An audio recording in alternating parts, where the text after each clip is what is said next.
Hello बच्चों, let's read this question. Statement 1. Enzymes generally function in a wide range of temperature and pH. ये incorrect हो जाता है. Enzyme जो होते हैं ना वो generally function करते हैं in a narrow range of temperature and pH. ठीक है. Enzymes के function करने के लिए कि enzyme highest activity show करते हैं एक particular temperature और pH पर. टेम्परेचर और pH पर. ठीक है, जिसको हम क्या कह देते हैं? ऑप्टिमम टेम्परेचर और ऑप्टिमम pH कह देते हैं.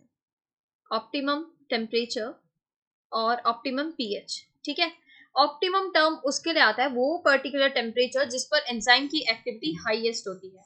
एक्टिविटी कैसी है? हाईएस्ट है, हाईली एक्टिव है एंजाइम, वो उसका ऑप्टिमम टेम्परेचर है. वो पीएच जिस पर एंजाइम हाईएस्ट एक्टिविटी शो कर रहा है वो उसका क्या हो जाता है? Optimum pH.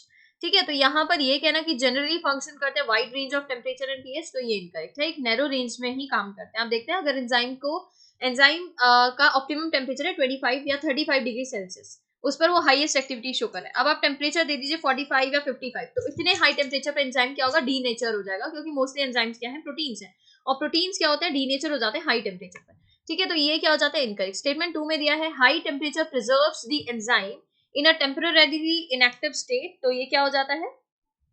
ये हो जाता है incorrect.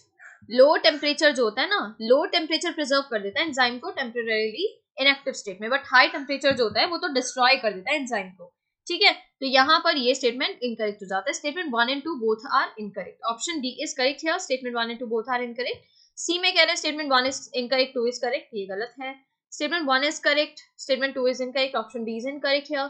Statement 1 and statement 2 both are correct, ये भी incorrect हो जाता है. Correct option जो बन रहा है ना यहाँ पर वो है option D. इसके regarding information new NCERT class 11 page number 157 पर गिवन है. थैंक